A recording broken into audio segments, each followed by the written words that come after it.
The early morning light filters through the tall buildings of the city, casting long shadows across the busy streets. The hum of the city begins, with the sounds of honking cars, hurried footsteps, and the distant chatter of people starting their day.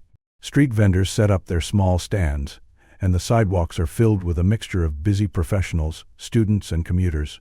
There's a chill in the air, a sharp reminder that the season is changing, and the streets are busy with the energy of a new day. Despite the hustle and bustle, there's a sense of isolation in the city. People move around, absorbed in their own thoughts, barely noticing each other. The morning sun cuts through the clouds, but its warmth seems to be a distant promise for many.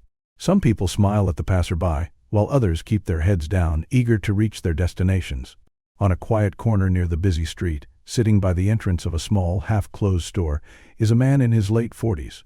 His clothes are worn, his shoes old and battered, yet there's a certain dignity in the way he sits. His name is Marcus. He's not begging, just observing the world around him. His weathered face tells a story of struggle, of days that blur together, spent trying to survive.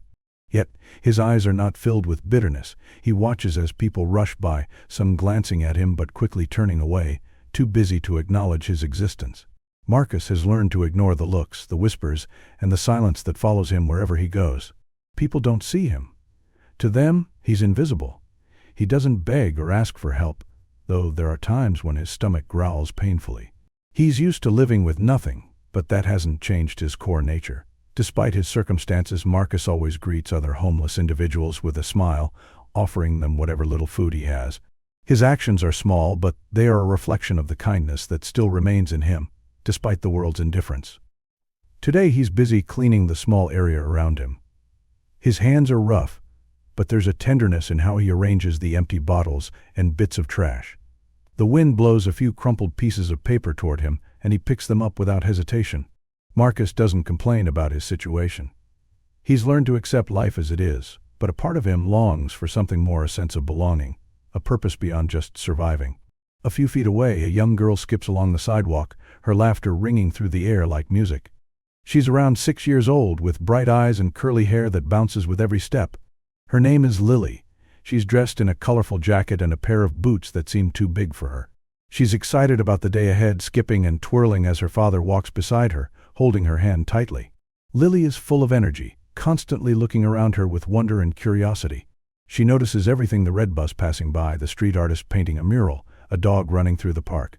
She's innocent, unaware of the dangers that can lurk around any corner. Her father, a man in his early 30s, walks with a sense of urgency, but he never lets go of her hand. He's protective, always keeping an eye on her, but there's a sense of calm in the way he holds her. Lily's world is one of excitement and possibility. She trusts her father to keep her safe, and she trusts the world around her, even though she's unaware of the harsh realities it holds. She continues to skip along, her mind on the little things: the sound of birds in the trees, the bright flowers blooming along the sidewalk, and the adventures waiting for her at the park. Lily skips ahead, her small feet barely touching the pavement as she twirls and dances in the street, lost in her own world. Her father, a few steps behind, looks down at his phone, checking his messages, unaware of the danger that's quickly approaching. Lily's attention is caught by something bright and colorful on the sidewalk, a toy left behind by a child who had passed by earlier. She's curious, her eyes wide with excitement, and without thinking, she moves closer to it. The bustling city sounds drown out the more subtle warnings around her. The distant honking of a car horn, the sudden screech of tires, the faint sound of someone shouting, none of it registers in her innocent mind. She picks up the toy, holding it out in front of her, laughing as she admires it. The street, however, is busy with cars rushing past, unaware of the small girl standing in the middle of the road. As she stares at the toy, she steps further into the path of an oncoming car. The car is speeding down the road, the driver oblivious to the child in front of him. He's distracted by the traffic ahead, unaware that a little girl is in his path. The tires screech as the car barrels forward, its horn blaring. The world seems to slow down, the sound of the horn growing louder, but too far away to stop the inevitable. Lily doesn't hear it. She doesn't notice the car approaching or the danger she's in. She's lost in her own little world, her focus on the toy in her hands. Marcus, sitting on the street corner, is used to watching the world pass him by, but today, his attention is drawn to the small figure of Lily. He notices her from a distance, her joyful skip, her laugh that echoes through the busy street. His eyes follow her, but his gaze lingers when he sees her step onto the road, completely unaware of the speeding car coming her way. For a moment, Marcus freezes. His mind races. It's as though time stops for him, his body paralyzed by the sight of the little girl in danger. He feels the familiar weight of uncertainty, the feeling that has haunted him his entire life. What if he's too slow? What if the car hits her? What if he gets hurt? His old body aches at the thought of rushing out there, and the doubts creep in. You're just a homeless man. Why would anyone want your help? But the cry of the car's horn is getting louder, and Marcus can't stand by. His hesitation only lasts for a moment, but it feels like an eternity.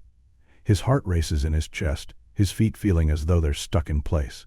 Then, without another thought, he pushes himself up from the curb. His body protests, his legs stiff, his arms weak from lack of food and warmth, but he ignores it. He runs toward her, the street blurring in his vision, the sounds of the world fading away. He's only a few feet away, but it feels like a lifetime. The screeching of the car is deafening, but Marcus doesn't stop. He focuses only on Lily, running as fast as he can, feeling the pain in his legs but pushing forward, knowing that he has no choice but to act. As he reaches her, Marcus doesn't think about himself. He doesn't think about the risk, the danger, or how impossible it is for a man like him to save anyone. He just reaches out, grabs Lily by the arm, and yanks her back onto the sidewalk. The car swerves at the last second, just missing them both, its tires screeching on the pavement as it veers to the side. Lily's small body is pulled from danger and into Marcus's arms, her breath caught in her chest as she gasps in surprise. Her father, still a few feet behind, finally looks up, his eyes wide in shock as he sees the near miss.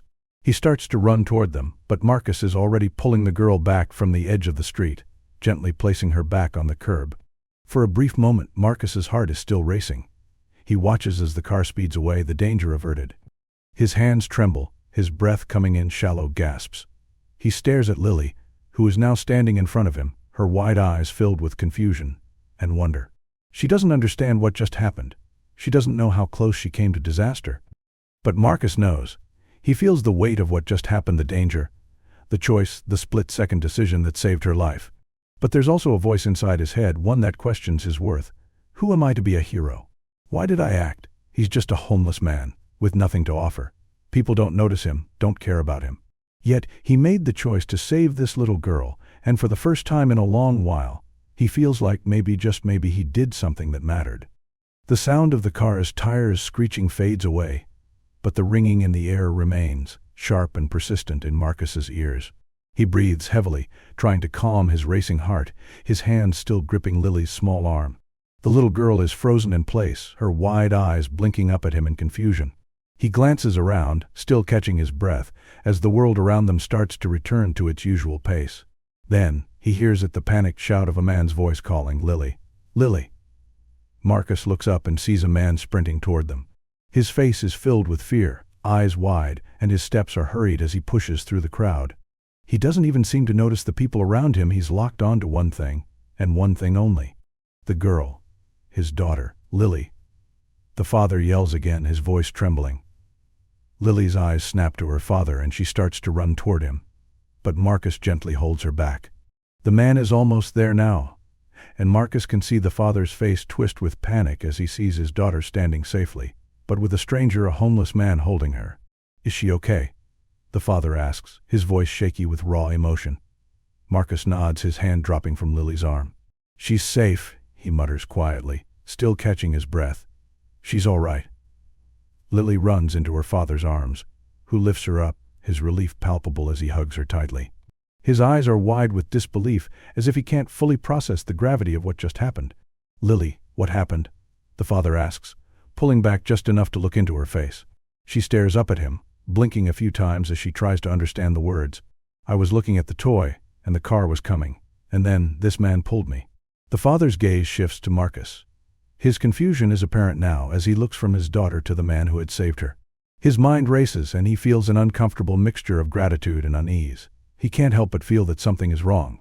Something doesn't fit. The father looks at Marcus for a moment longer, processing what he's seeing.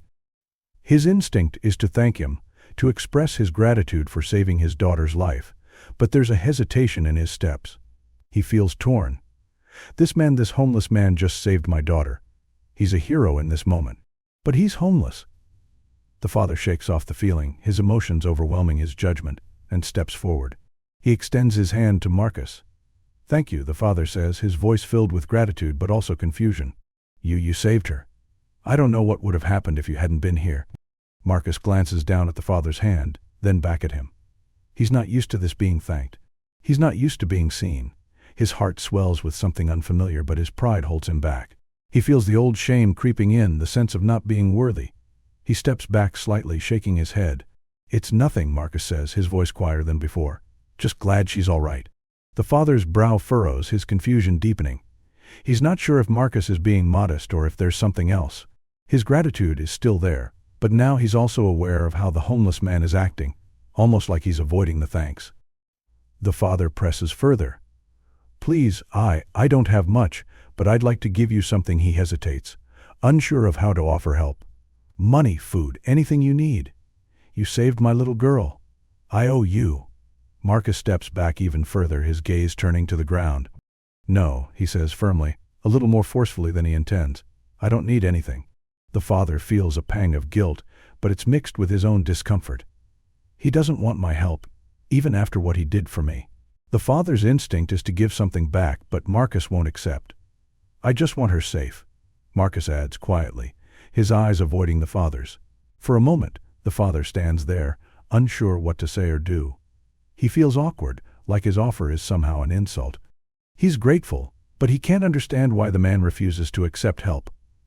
As Marcus turns away, the father watches him walk back toward the street corner. He holds Lily close, her small body warm against his, but his mind is racing. The image of Marcus, the homeless man, haunts him. He should be grateful.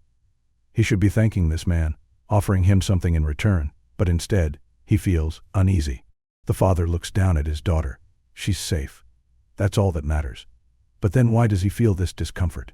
As he watches Marcus from a distance, the father's thoughts drift back to the way he's always viewed people like him, the homeless, the ones society casts aside. They're invisible, he thinks. People like Marcus are just part of the background, unnoticed and ignored by most. But I've never thought about them. Not really. His eyes narrow as he watches the homeless man slowly walk away. His hunched shoulders a reminder of how the world has treated him. He feels a sense of guilt for not thinking more deeply about the homeless people he's passed by every day, the ones who sleep on park benches, begging for scraps. But at the same time, he feels something else, a sense of discomfort. It's not just pity. It's more than that. Is it fear? The father wonders. Do I fear that the homeless might change my view of the world I've built? The idea unsettles him. He's lived his life a certain way: work hard, provide for his family, and keep away from the things that make him uncomfortable. And now, standing here with a homeless man having saved his daughter's life, he feels that sense of control slipping. The father watches Marcus for a moment longer before he shakes his head, trying to push the thoughts aside. He looks down at Lily, who's smiling up at him, completely oblivious to the conflict swirling in her father's mind. She's safe. That's all that matters, but the seed of doubt has been planted in the father's heart. He doesn't know what to do with it, but he knows it's there, gnawing at him. Later that evening, after the incident, the father sits alone in his car, the engine off but the headlights still on. It's a quiet moment, and the air outside is cooler than it was earlier in the day. He grips the steering wheel tightly, staring out the windshield, lost in thought. His mind keeps returning to Marcus, the homeless man who saved his daughter's life. The same man he had hesitated to thank properly. He keeps replaying the moment over and over in his head. Why did I hesitate? He wonders. Why did I feel uneasy about thanking him? He tries to justify his discomfort. Maybe it's because he's homeless. Maybe it's because people like him are invisible to us. But the more he thinks about it, the more he realizes how hollow those excuses are. His thoughts drift back to the image of Marcus standing there with his head down, his body bent from age and hardship, yet with the strength to act in a split second when a life was on the line. The father's chest tightens, and a lump forms in his throat. How could he have been so blind? How could he have overlooked a hero simply because of his circumstances? He leans back in the seat, closing his eyes, and tries to shake off the feeling of guilt that weighs on him. He knows the truth now. He knows he judged Marcus and, by extension, everyone like him based on preconceived notions, on assumptions of worth and value that society has placed on people like himself. He had seen Marcus as just another homeless man, nothing more, but that's not what Marcus was. Marcus was a hero. As the father sits there, the memories start flooding back, images of moments when he had unconsciously looked down on others in similar ways. He recalls walking past people on the street, their signs asking for help, and the quick judgments he made in his mind. They're just lazy, he thought back then. If they really wanted to change, they'd get a job. They should take responsibility for their lives. There was the woman who had asked him for spare change outside the grocery store last month. He remembered how he had quickly averted his gaze and walked past her, telling himself she was just another addict or someone trying to scam him. She doesn't need my help, he had thought. She's probably just wasting the money on drugs. And then there was the man who had asked him for directions a few weeks ago. He'd been wearing a ragged jacket, and his hair was matted with grease. The father had given him a curt response, not even considering that the man might have been homeless or struggling in ways he couldn't understand. Why doesn't he just pull himself together? The father had thought dismissively. As he sits in his car now, these memories flood back, each one a sharp reminder of the biases he had allowed to shape his worldview. He realizes with a sinking feeling that he had looked down on people who were just as human as him, just as worthy of respect, but he had let society's narrow view of success and worth blind him. He feels ashamed. For all his success, for all his pride in his job, his home, and his family, he had never taken a real look at the people who lived on the margins. And now, the man who had saved his daughter was one of those people. The guilt weighs heavy, but so does the clarity. He understands now. It wasn't Marcus's situation that defined him. It was his actions. His heart. His courage. The realization shakes him, but it's also freeing. He's finally able to see things for what they really are, and he knows that he can't just leave it like this. The father takes a deep breath and looks out the window. The city's lights twinkle in the distance, and he knows what he has to do. He can't let the opportunity slip by. He can't just walk away and forget about Marcus. In that moment, the father decides to make things right. He knows he has to find Marcus, to thank him properly, to show him that he sees him not just as a homeless man, but as a person, a hero. He starts the car and drives off, following the route he remembers from earlier. As he passes the busy streets, he begins asking around, pulling over at intersections where he thinks Marcus might have gone. He talks to a few people, other homeless individuals, shopkeepers, anyone who might have seen him. It's late, and the city is quieter now. The streets are less crowded, and there's a sense of solitude in the air. After a few failed attempts, he stops at a small cafe that's just closing for the night. There's an older man sitting outside smoking a cigarette, and the father pulls up beside him. "Excuse me," the father calls out, rolling down the window. "I'm looking for a man, a homeless man. He's tall, dark-skinned, and he saved my daughter earlier today from being hit by a car. Have you seen him around here?" The older man looks at him for a moment, then nods slowly. "I seen him. He usually hangs around the corner near the park," he says, pointing down the street. "He don't come around here much after dark, though." The father thanks him and drives off toward the park. His heart beats faster now as he nears the area. He knows this is the right place, but there's still a lingering doubt. What if he's gone? What if I'm too late? As he turns the corner, he spots him. Marcus is sitting on a bench, wrapped in a worn jacket, his head resting against the back of the bench as he stares at the ground. The father pulls over and steps out of the car. Marcus doesn't notice him at first. The father walks slowly toward him, unsure of how to approach, but knowing that he can't leave without saying something. "Marcus?" the father says tentatively, his voice calm but with an undercurrent of emotion. Marcus looks up slowly, his eyes narrowing as he studies the father. He seems surprised to see him again, but he doesn't say anything at first. The father takes a deep breath. "I just wanted to thank you," he says, his voice thick with sincerity. "I didn't realize it before, but you're a hero. You saved my daughter. I can't imagine what would have happened if you hadn't been there." Marcus remains silent for a moment, then looks down at the ground, his face unreadable. But the father continues, his voice softening. "You saved her life, and I was wrong. I've judged people like you in the past. I didn't understand, but now I see. You're not invisible. You matter." Marcus finally looks up, meeting the father's gaze. For a brief moment, there's a flicker of something in his eyes, surprise, maybe even gratitude, but it's gone as quickly as it came. "I never wanted anything," Marcus replies quietly, his voice rough. "Just wanted to make sure she was safe." The father nods, his heart heavy with emotion. He doesn't know what to say next, but he knows that this moment is important. It's the first step in changing how he sees the world and how he sees people. "You're more than that," the father says. "You're a hero." The father parks the car near the shelter that he had been told about. It's a small, modest building tucked away from the busy streets of the city, the kind of place most people would never notice unless they were looking for it. The sun is setting, casting a warm golden light over the streets, but the air is already beginning to chill.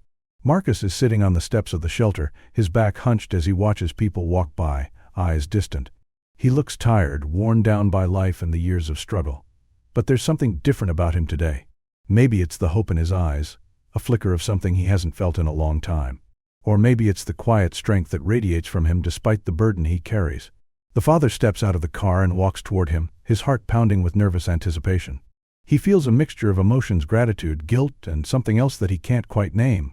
He approaches Marcus slowly, carefully, not wanting to intrude on the small space he has claimed for himself. "Marcus?" the father says, his voice calm but full of warmth. "Do you remember me?" Marcus looks up, his expression unreadable at first. He takes a moment to process, then nods, though his eyes don't seem to fully focus on the father's face. "I remember," Marcus says softly, his voice low and rough. "You're the one with the little girl." The father smiles, relieved that Marcus remembers him, but his smile quickly fades as he sees the weariness in Marcus's eyes. There's a deep sadness there, a quiet resignation that speaks volumes. "I came to talk to you," the father continues, his voice steady but filled with an underlying sincerity. "I know I should have said something sooner, but I want to say thank you again. For what you did. You saved my daughter's life, and I can never repay you for that." Marcus looks down at the ground, his hands fidgeting nervously. He's not used to being thanked, especially not like this. "I didn't do it for the thanks," he mutters. "I just wanted her to be okay." "I know," the father says, kneeling down in front of Marcus. He reaches into his pocket and pulls out a business card. "But I want to help you, Marcus. I know it's not enough to just thank you, but I'd like to offer you something. I have a job opportunity, nothing too fancy, just to start. I can help you get back on your feet. A place to stay, some food, a chance to work. I know it's not easy, but I want to help you make a change." Marcus blinks, his expression shifting from confusion to disbelief. "You want to help me?" he repeats, as if the words themselves are too foreign to believe. "I'm just a homeless man. I don't deserve that." The father watches Marcus closely, noting the hesitation in his eyes. He's seen this before: the reluctance, the self-doubt. It's the same hesitation he had seen in himself when he first tried to offer help. The father knows that Marcus doesn't believe he deserves a second chance. "You do deserve it," the father says gently. "I've been thinking about what you said earlier. You saved my daughter, Marcus. You're a hero. And heroes deserve a chance." Marcus's eyes drop to the ground again, his face twisting in a mixture of shame and disbelief. "I don't know if I can," he says quietly. "I've been like this for too long. I don't know how to be anything else. People like me, we're just invisible. We don't get chances. We don't get anything but scraps." The father sits beside him now, looking at him with compassion. "I know it's hard," he says, his voice sincere. "But you don't have to do it alone. I'll help you every step of the way. Just take the first step. Please, Marcus, you've already done something incredible. Let me help you do the next thing. Let me help you believe in yourself." Marcus remains silent, his gaze fixed on the pavement beneath him. His hands tremble slightly, a sign of the internal battle he's waging. He wants to say yes, to take the offer and change his life, but there's a part of him that feels unworthy, undeserving. He's spent so many years living in the shadows, ignored and forgotten. He's convinced himself that this is all he'll ever be. But there's something about the father's words that stirs something in him, a flicker of hope, a glimmer of possibility. After a long pause, Marcus looks up at the father, his eyes filled with a mixture of doubt and hope. I'll try," he says softly. "I'll try." Over the next few weeks, the transformation begins. It's slow, almost imperceptible at times, but it's happening. The father keeps his promise, checking in with Marcus every day, helping him with basic needs like food, clothing, and shelter. He helps Marcus secure a bed in the shelter and arranges for him to meet with a counselor who can help him work through some of the emotional and psychological barriers he's facing. At first, it's difficult for Marcus. He struggles with the routine of having a place to stay, with the responsibility of showing up for work every day. The simple things like showering, getting dressed in clean clothes are hard for him, and he feels awkward and out of place in a world that he has been disconnected from for so long. There are moments when Marcus wants to give up. He wants to slip back into the old routine of the streets, where things were familiar, where he didn't have to answer to anyone. The weight of self-doubt hangs over him like a shadow, and there are days when he wonders if he'll ever truly belong in this new life. But the father is always there, offering support, encouragement, and gentle reminders that he's not alone. One evening, after a particularly difficult day, Marcus sits on the steps of the shelter, staring out at the city. The father sits next to him, watching the horizon in silence. Marcus lets out a long breath, his shoulders slumping in exhaustion. "I don't know if I'm cut out for this," he admits quietly, his voice filled with frustration. "I'm used to the streets. I don't know how to be anything else.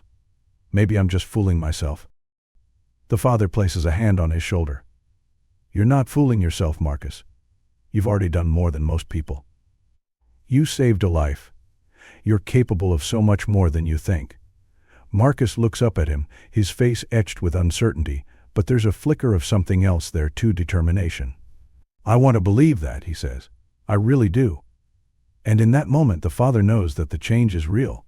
It won't happen overnight, but it's happening. Marcus is beginning to believe in himself, and with time, that belief will grow.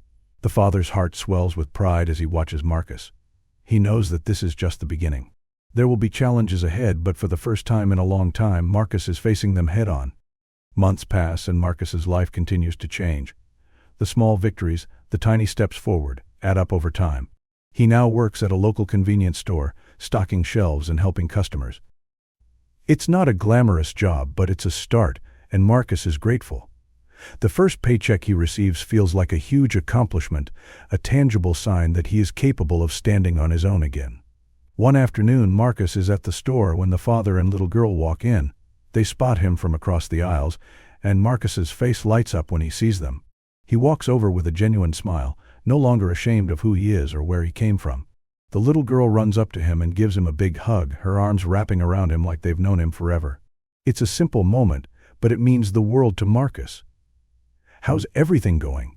the father asks, his voice full of pride and warmth. "I'm doing all right," Marcus replies, glancing down at his uniform. "It's not much, but it's something. I'm starting to feel like I'm actually part of something again." The father nods, a smile spreading across his face. "You're more than just a part of something. You're an example, Marcus. You've shown everyone that no one is beyond redemption." Marcus's heart swells at the father's words. For the first time in a long time, he feels seen, really seen, for who he is, not just what he was. He looks down at the little girl, and then back at the father. "I couldn't have done it without you," Marcus says, his voice filled with gratitude. "You gave me a chance when no one else would. I'll never forget that." The next time we see Marcus, he's standing outside a small community center. He's holding a sign that reads, "Free food and supplies for those in need." He's giving back to the very people who had once ignored him, those who are now in the same situation he had been in not too long ago. The transformation isn't just in Marcus's life, it's in his heart, too. A few people stop by, hesitant at first, but Marcus's warm smile and kind demeanor put them at ease. He hands out food, water, and blankets, chatting with the homeless and the needy as though he's one of them, because in a way he is. He knows their struggles, their pain, their fears, and he's determined to help them the way he was helped. As Marcus works, the father and little girl arrive, watching from a distance.